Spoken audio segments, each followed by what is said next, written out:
Bu ilova orqali Android telefoningizni Windows 7 qilib ishlatsangiz bo'ladi. Buni hozir qanday qilishni ko'rib chiqamiz.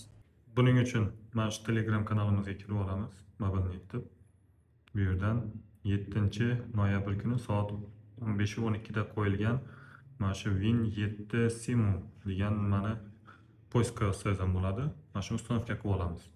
Ustanovka qilganingizda xuddi mana shunaqa ilova paydo bo'ladi. Shu ilovaga shunday kirsangiz mana birga bir xuddi nimaga o'xshab Windowsga o'xshab yonadi. Yonishini qarang, Windows 7 yoshliklar bo'ladi bunaqa. Даже ovozlarigacha bir xil.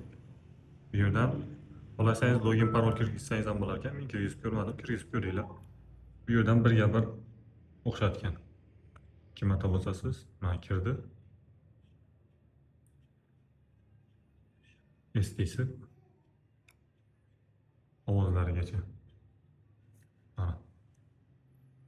Рабочий стол bor, загрузки. Bu yoqda ham.